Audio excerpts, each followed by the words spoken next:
Hey guys, this is Ed from Mission Impossible. So today we're going to be showing a River Raid by Carol Shaw on the Atari 2600 from Activision. Let's do it. This is River Raid, and it was actually made by a woman by the name of Carol Shaw. And this was her claim to fame. She had a couple other games that she helped on, but as far as I know, this is her main game. So one of the things to keep in mind is while games today are made with, hundreds, even thousands of people, depending on the game, back then the games were made by one person. They would go off, they'd build their game, and they really wouldn't work with other people, which is kind of interesting. They would do the art themselves, they'd program it themselves, they'd test it themselves, everything. They didn't have like a QA department. They didn't have any of that. So the games were made wholly by one person, almost all of them back then. And, the games, they were simpler, but it's still, this is a pretty good game as far as, for the era. And so, so this was made by Carol Shaw. And as I said, there was not many women that were into game development at the time. So that was kind of an anomaly. Probably shouldn't shoot those.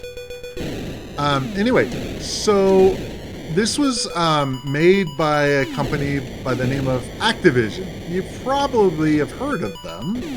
And they was started by a guy, by a man by the name of David Crane. And he was a developer working for Atari. And as I was mentioning earlier, you do get points for it. If I don't need the fuel, I shoot it. But anyway, so remember earlier I was saying that the developers didn't get credit for making the games. And so there was a lot of developers that were not happy with that. So they decided to create their own company. And it was led by David Crane. And we'll play one of his famous games here in a second. And he made he started a company called Activision, and he brought a lot of developers with him. Carol Shaw was one of them, and there's several of them.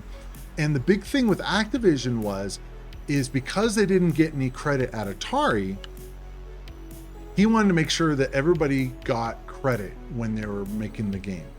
By the way, hi, Matt the Cutter. Sorry, I didn't say something.